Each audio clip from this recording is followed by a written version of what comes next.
aqui no estúdio do Jornal Estado com o advogado especialista em direito administrativo e direito eleitoral, Jean Pierre Vargas. Como vai, doutor?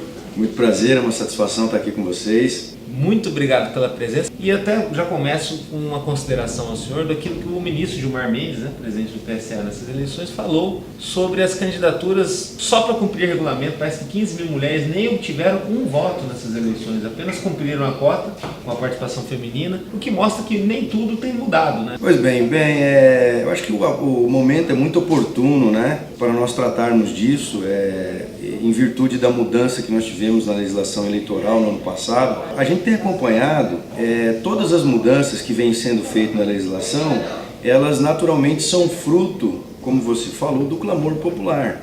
A Justiça Eleitoral tem feito um trabalho, um esforço muito grande para tentar trazer para as eleições o tão esperado equilíbrio entre os candidatos. Isso é o mais democrático. Sim, o que a gente enxerga. E eu entendo que nós temos que reconhecer que o trabalho que vem sendo feito pela Justiça Eleitoral é um trabalho louvável. Por quê? Porque ele visa combater o abuso de poder econômico, o abuso de poder político. Ele tem buscado equilibrar o gênero, ou seja, a participação das mulheres na eleição. Isso tudo visando o princípio democrático. Mas, doutor, por exemplo, a gente vive esse problema no Brasil de sempre pegar a vaca depois que ela já foi pro brejo, Muito se falou antes dessa campanha que seria uma campanha da cobrança em tempo real, do Caixa 2, isso aqui, e acabou não acontecendo muito. A gente viu diferença grande de poder econômico e, ao mesmo tempo, isso não foi pego em tempo real. Pode ser que agora, no cruzamento de dados da Justiça Eleitoral com a Receita Federal, que, aliás, começa a partir desse dia 1º de novembro, com o fim da prestação de contas, que se descubra alguns problemas.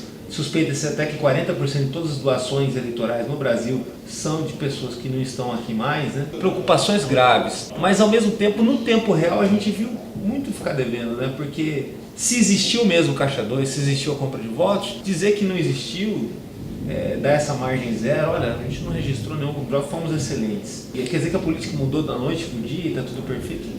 A gente não viu. Veja, como eu estou dizendo, eu entendo e acredito, enxergo dessa forma. Eu acho que nós precisamos reconhecer que o trabalho que vem sendo feito pela Justiça Eleitoral é um trabalho louvável, porque ele tem como meta buscar isso. Mas nós não podemos deixar de reconhecer que faz parte de um processo cultural, certo? Então, o aspecto social, ele jamais é mudado da noite para o dia. Então, como você bem frisou, há de se reconhecer que a compra de voto, a interferência do poder econômico e do poder político nas decisões, nas eleições, ele ainda existe. Em alguns casos mais e outros menos. Eu consegui enxergar, nessas eleições, o quadro político que o país atravessa. Ou seja, nós passamos por eleições, as chamadas eleições municipais, agora em 2016, certamente com uma mudança de comportamento do eleitorado. O eleitor se portou de forma diferente. Por exemplo, doutor, o eleitor foi muito convicto. A maioria das cidades que teve segundo turno, repetiu-se praticamente a configuração do primeiro turno, do primeiro e segundo colocado. Perfeito. O eleitor muito firme na decisão, claro que agrega-se voto dos concorrentes que deixaram de participar da disputa, mas essa referência ela não mudou. Isso é um recado também da mudança de comportamento? Sem dúvida nenhuma. Veja, nós acompanhamos algumas cidades do interior, por exemplo, em que candidatos foram eleitos, nós sabemos disso, com uma quantidade, no que diz respeito à disposição de valor econômico, muito abaixo daquilo que vinha se praticando anos atrás, em eleições passadas. Isso é um reflexo do comportamento do eleitor e não só da mudança na legislação, porque veja, a legislação ela teve mudanças significativas, como a limitação bem expressiva de gastos, a própria limitação no tocante à contratação de cabos eleitorais, o próprio período eleitoral que mudou de 90 para 45 dias. Aliás, eu gostaria até de fazer uma observação, que é importante que isso foi feito, e como eu disse, isso é louvável, mas algumas coisas precisam ainda ser feitas. Na verdade, o resultado dessas eleições,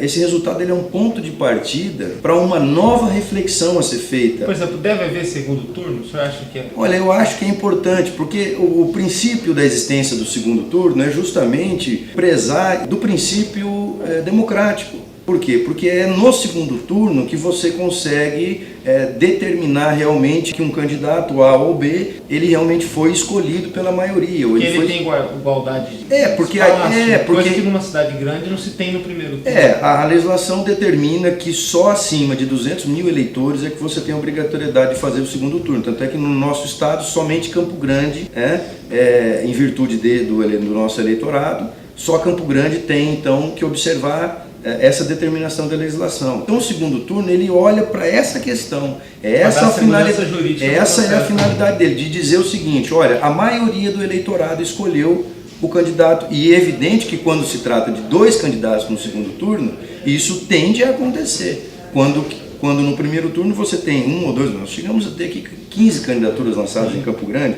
Uma vez que não há limitação para isso, preenchidos os requisitos, o candidato pode se lançar. O importante nas eleições sempre foi a fiscalização. Sim. Por quê? Vamos lá. Houve a proibição, vedou-se a doação de pessoa jurídica. Por que isso foi colocado na legislação? Sempre a Justiça Eleitoral mirando o combate ao abuso de poder econômico. Sim. Sempre visando dar o quê? Equilíbrio aos candidatos. E não pelos cabos eleitorais contratados, não pelo combustível distribuído, porque aí já estamos falando até em ilícito, né?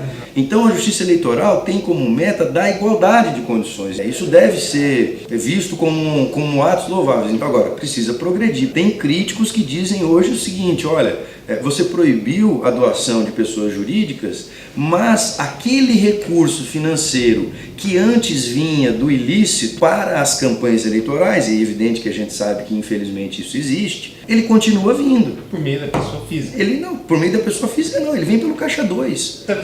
O O Caixa 2 ele sempre existiu e, em regra, sempre foi fruto de recursos angariados, muitas vezes até pelo crime organizado. O abuso de poder econômico, de certa forma, ele continua existindo.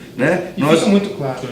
Nós enxergamos algumas campanhas que por vezes são apoiadas por mandatários de gestão estadual ou mesmo por deputados que acabam de alguma forma conseguindo contribuir financeiramente, ou politicamente, e colocando peso em cima de determinados candidatos. Ou seja, é justamente aquilo que a Justiça Eleitoral visa combater. Então a mudança cultural ela se faz com o tempo, Então, eu acho que tanto a Justiça Eleitoral como toda a classe política vai repensar essas questões da limitação, da vedação dos gastos, das doações de pessoas jurídicas, e repensar também essa questão da imposição das candidaturas femininas. Isso é um processo cultural. Muito obrigado, doutor. Muito prazer estar com vocês, e sempre que houver essa oportunidade nós estaremos aqui. O Jornal Estado cumprindo o seu papel, sempre de ouvir especialistas para poder avaliar bem os cenários. A gente acabou de falar com o Dr. Jean Pierre Vargas. Um abraço. Obrigado a todos.